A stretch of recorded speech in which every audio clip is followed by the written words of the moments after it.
Okay, this is Bohr's theory part 2. In the last one, we ended with a problem in which we were calculating the wavelength between two energy levels. In this video, we're going to do a problem in which we are calculating what an energy level would be given a wavelength. So it wants to know what is Ni. So Ni is equal to what? When I have Nf is equal to 2, and I have a wavelength of 410.1 nanometers. So again, it must be in meters for these equations. So 1 times 10 to the 9th nanometers is 1 meter. And so that's going to be 4.101 times 10 to the minus 7th meters. And the equation, which I must write up here, is 1 over lambda is R sub h over hc 1 over nf squared minus 1 over ni squared. So I'm going to have 1 divided by 4.101 times 10 to the minus 7th is the 2.18 times 10 to the 7th to the minus 17th divided by 6.63 times 10 to the negative 34, and I'm going blank here, that's minus 1934, and 3.0 times 10 to the 8th is 1 over 2 squared minus 1 over ni squared. So you could take the inverse of this, 1 divided by this, or this to the negative 1. When you do that, you get 243.8429.7. We've already when I do this, divided by that, I get 1.097 times 10 to the 7th. And please don't round it to 9. If anything, it'd be 1.10, but you really want to keep the 4 digits. Over 1 over 4 minus 1 over ni squared. Okay, so I divide both sides by this 1.079.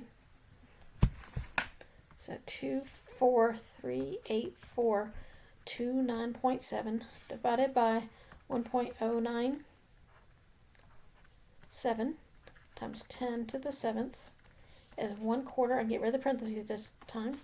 1 over ni squared. This, when it's divided, becomes 0.2223. 1/4 minus 1 over ni squared. So I'm going to subtract 1/4 from each side. So, and actually, I want to cross this out, and I'll make this 0.25 just for ease. 1/4 is 1/4, or 0.25. So 0.2223 minus 0.25 is 1 over ni squared.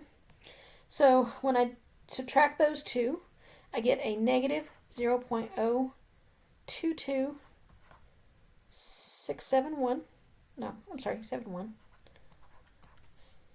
is 1 over a negative 1 over ni squared. They're both negative, so you can multiply by negative 1 or whatever you want to do. So I get 0.02271 is 1 over ni squared.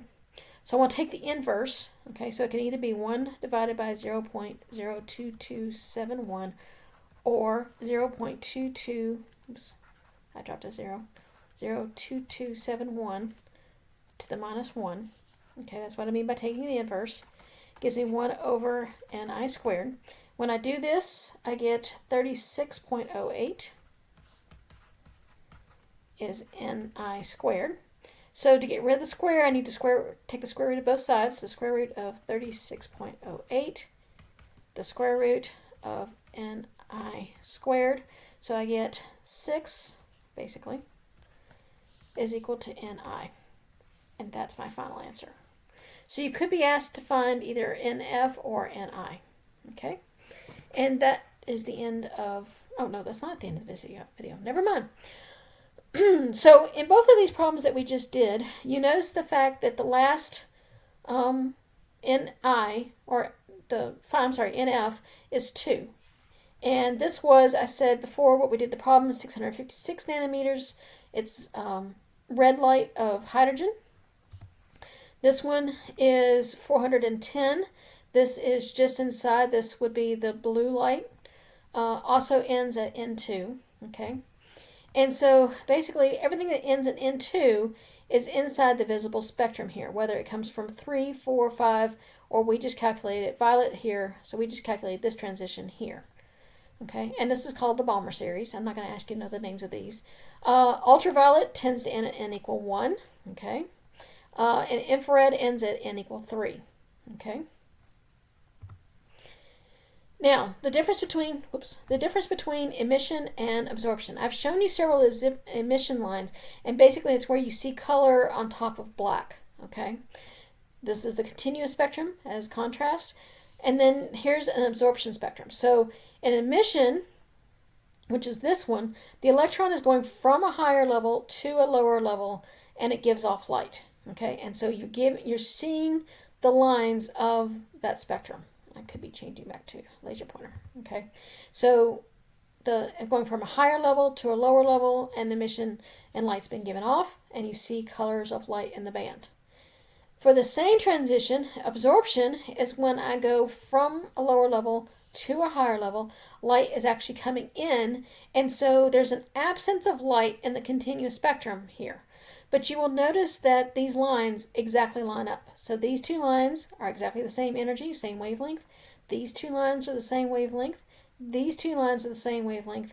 And these two lines are to the wavelength. In the video that we watched earlier, she talked about at the beginning of the video the fact that it's basically like a fingerprint. In this next video, or not next video, but this next slide, I'm going to go, this is actually a link to the internet, so I'm going to go, oops, to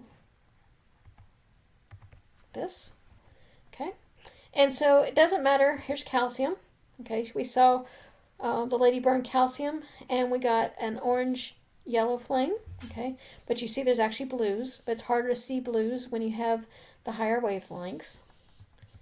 I don't think, even the chlorides give me some, okay. Sodium was a bright orange color, and you see the fact that that's the brightness here, the thickness of this line is kind of the intensity. There is some blues, but it's very, very light, okay.